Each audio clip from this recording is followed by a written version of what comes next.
의미합니다. 그러니까 바울은 여기서 해서는 안 될 말을 하고 있습니다. 그런데 사도 바울이 이렇게 해서는 안 될 말을 한 이유 또는 배경이 무엇일까요? 상당수의 성경학자들은 사도 바울이 이 말을 쓸 때 출애굽기 32장 30절에서 32절을 염두에 두었다고 생각합니다. 그 32장 30절에서 32절은 다음과 같습니다. 이튿날 모세가 백성에게 이르되 너희가 큰 죄를 범하였도다. 내가 이제 여호와께로 올라가노니 곧 너희 죄를 속할까 하노라 하고 여호와께로 다시 나아가 여짜오되 슬프도소이다. 이 백성이 자기들을 위하여 금실을 만들어 싸우니 큰 죄를 범하였나이다. 그러나 합의하시면 이제 그들의 죄를 사하시옵소서. 그렇지 않으면 원컨대 주의 거룩하신 책에서 내 이름을 지워버려 주옵소서. 잘 아시는 바와 같이 이것은 이스라엘 백성이 금송아지를 만들어 그것이 자기들을 애굽에서 인도한 하나님이라고 그것이 예비한 일이 있은 후에 그들의 죄를 사하여 주시라고 모세가 하나님께 간구하는 말씀입니다. 사도 바울은 모세를 본받아야 할 롤 모델로 여겼을 뿐만 아니라 더 나아가 능가하고 극복해야 할 경쟁 상대로 여겼습니다. 그러니까 바울은 자기 민족을 사랑하는 데 있어서도 모세를 능가하겠다는 생각에서 로마서 9장 3절을 기록한 것이라고 볼 수 있습니다. 그런데 과연 이러한 해석을 뒷받침할 만한 근거를 성경에서 찾을 수 있을까요? 저는 찾을 수 있다고 생각합니다. 그러한 근거들 중 하나가 고린도후서 3장 12절에서 18절에 나오는 모세의 수건에 대한 비판입니다. 언뜻 보면 바울이 여기서 비판하는 것이 무엇인지 얼른 이해가 되지 않습니다. 모세가 수건을 쓴 사건은 출애굽기 34장 29절에서 35절에 나옵니다. 여기에 보면 모세가 호렙산에 올라가 40주야를 거하면서 하나님과 대면한 후 내려오니 그의 얼굴에서 광채가 났고 이로 인해 백성들이 그를 두려워하게 되었습니다. 그래서 모세가 백성을 대할 때 그 얼굴에 수건을 쓰게 되었습니다. 모세가 그렇게 하는 것은 백성을 위함이었습니다. 이것이 비판받아야 될 잘못된 행동입니까? 그런데 이에 앞서 바울은 고린도서 3장 7절과 9절에서 다음과 같이 적었습니다. 돌에 새긴 죽게 하는 의문의 직분도 영광이 있어 이스라엘 자손들이 모세의 얼굴에 없어질 영광을 인하여 그 얼굴을 주목하지 못하였거든. 하물며 영의 직분이 더욱 영광이 있지 아니하겠느냐. 정죄의 직분도 영광이 있은즉 의의 직분은 영광이 더욱 넘치리라. 여기서 의문이란 모세가 하나님으로부터 받은 율법을 뜻합니다. 그리고 하나님께서 모세에게 율법을 주신 것은 이스라엘 백성을 죽이시기 위해서였다는 것입니다. 바울은 그 율법을 백성에게 가르치는 모세의 직분을 정죄의 직분이라고 부르고 있습니다. 그런데 이것은 이 사건이 기록된 출애굽기 34장 29절에서 35절뿐만 아니라 모세오경 그리고 더 나아가 구약 전체가 율법에 관해서 말해주는 것과는 크게 다릅니다. 하나님께서는 이스라엘 백성을 죽이시기 위해서 율법을 주신 것이 아니라 그들로 하여금 어떻게 하나님을 올바로 섬기고 이웃에게 어떻게 해야 할 것인가를 가르쳐 주시기 위해서 주셨습니다. 다시 말해 이스라엘 백성이 올바로 사는 길을 제시하고 가르치시기 위해서 그리고 그들에게 복을 받는 비결을 가르쳐 주시기 위해서 율법을 주신 것입니다. 그런데 바울은 여기서 율법은 백성을 죽이는 것이고 모세는 백성을 정죄하는 직분을 맡은 것처럼 말하고 있습니다. 이것은 모세를 시기하고 질투하는 자가 아니면 할 수 없는 말입니다. 그런데 로마서 7장 12절에서 14절에서는 율법은 선하고 의롭고 신령한 것이라고 말합니다. 사도 바울은 율법에 대한 이런 상반된 견해는 바로 모세에 대한 그의 상반된 감정을 반영하고 있다고 할 수 있습니다. 그런데 이러한 모세와 바울의 관계에 유사한 이해가 호모와 플라톤의 관계에서도 나타납니다. 고대 히라민들에게 있어서 호모의 위치는 이스라엘인들에게 있어서 모세의 위치와 비슷합니다. 이스라엘인들이 어려서부터 모세 율법을 배우고 또 그것을 암기하며 자라고 성년이 되어서도 모세 율법을 논하며 생활하였습니다. 이스라엘인들에게 있어서 모세 율법은 영의 양식이었을 뿐만 아니라 생사화복의 근원이었습니다. 이와 마찬가지로 히라민들은 어려서부터 호모의 작품 속에 나오는 영웅들의 얘기를 들으며 자라고 학교에서는 그의 시를 외우고 성년이 되어서는 그의 시를 논하였습니다.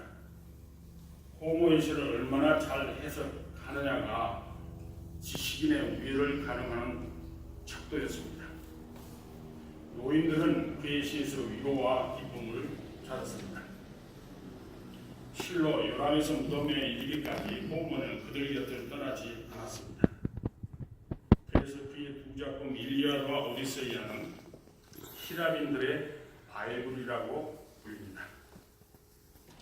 플라톤도 다른 히랍 사람들과 마찬가지로 호모의 작품 속에 나오는 영웅들의 얘기를 들으며 자랐고 나이 들어서도 소크라테스를 만나기 전까지는 그에게 깊이 심취해 있었습니다. 그런데 그가 소크라테스를 만난 후에 올바른 삶의 길을 지시해주는 참다운 교사가 호모가 아니라 소크라테스임을 깨닫게 되었습니다. 그 이후로 호모는 그에게 있어서 존경의 대상에서 극복되고 능가해야 할 경쟁의 대상으로 바뀝니다. 플라톤은 그의 주적 국가 2권과 3권, 특히 10권에서 호모를 호되게 비판하고 있는데 그 주된 이유는 자라나는 어린이들과 청소년들이 본받아야 할 신들과 영웅들을 도덕적으로 결함 있는 인물들로 묘사하였기 때문이었습니다.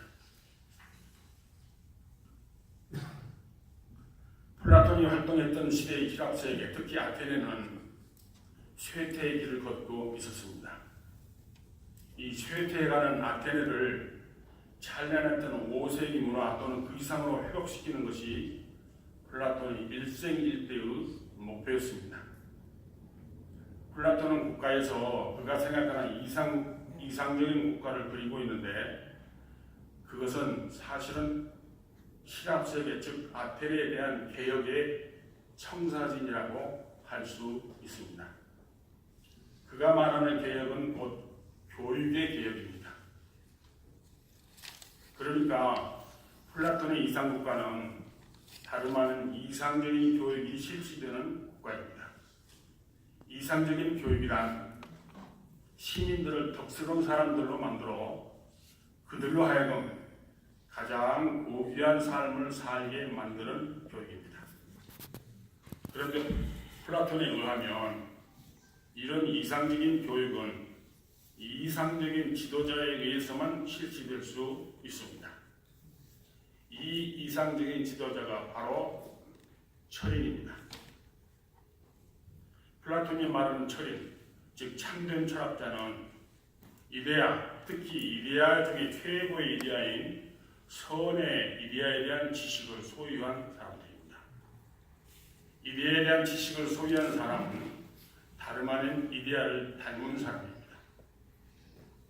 이 이데아를 닮은 사람들만이 무엇이 참 진리이고 무엇이 참으로 가치 있는 것인가에 대한 확실한 지식을 소유하여 더 나아가 국민들을 올바로 교육하고 또 참으로 가치 있는 삶을 살도록 인도할 수 있다는 것입니다. 그런데 플라톤이 무엇보다 강조하는 것은 영혼의 중요성입니다. 그런 육체는 우리가 죽으면 썩어 없어지지만 우리의 영혼은 영원하다고 가르쳤습니다. 따라서 우리에게 중요한 것은 육체가 아니라 영혼이라는 것입니다.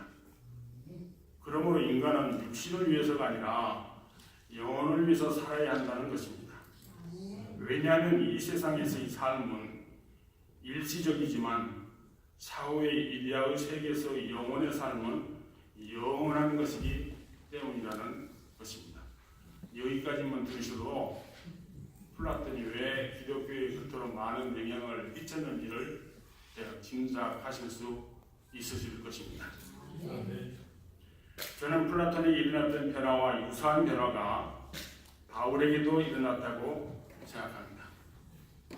그가 다메섹 소상에서 예수님을 만나기 전까지는 바울에게 있어서 모세는 그의 이상적인 롤 모델이었습니다. 그러나 그가 예수님을 만난 뒤 모세는 자기와 같이 하나님의 종에 불과한 반면에 예수님은 하나님의 아들이시며 구세주라는 사실을 알게 되었습니다. 다시 말해 사람이 구원받고 의롭게 되는 것은 율법에 의해서가 아니라 복음에 의해서라는 것을 깨달은 것입니다. 복음이란 하나님의 아들이신 예수 그리스도께서 이 세상에 오셔서 십자가의 죽으심으로 우리 죄를 속하시고 부활하심으로 우리에게 영생을 주셨다는 사실입니다. 다시 말해 율법이 행위에 의해서가 아니라 이와 같은 사실을 믿음으로써 구원받는다는 것입니다. 이 복음은 온 세계에 전하는 것이 그에게 즉 사도 바울에게 부여된 사명이었고 이를 위해 그는 자기 목숨도 아끼지 않았습니다. 그런데 그는 가는 곳마다 유대인들로부터 핍박을 받으면서도 항상 유대인의 회당을 먼저 찾았습니다. 그만큼 자기 민족을 사랑했기 때문입니다. 구약을 대표하는 모세와 신약을 대표하는 바울을 통해서 알 수 있듯이 자기 나라와 민족을 사랑하지 않는 자가 하나님을 참으로 사랑한다고 할 수 없을 것입니다. 여러분은 조국을 위해서 무엇을 하고 계십니까? 조국에서 멀리 떠나 있는 우리가 조국을 위해서 할 수 있는 일은 그리 많지 않습니다. 우리가 조국을 위해서 어떤 특별한 일을 할 수 없다고 하더라도 다니엘처럼 조국을 위해서 기도할 수는 있습니다. 아멘. 그리고 이것이 아마도 우리가 조국을 위해서 할 수 있는 모든 일들 중에서 가장 중요한 일일 뿐만 아니라 또 하나님께서 가장 기뻐하시는 일이라고 믿습니다. 아멘. 15분을 넘기지 않았기를 바랍니다. 기도하겠습니다. 하나님 아버지,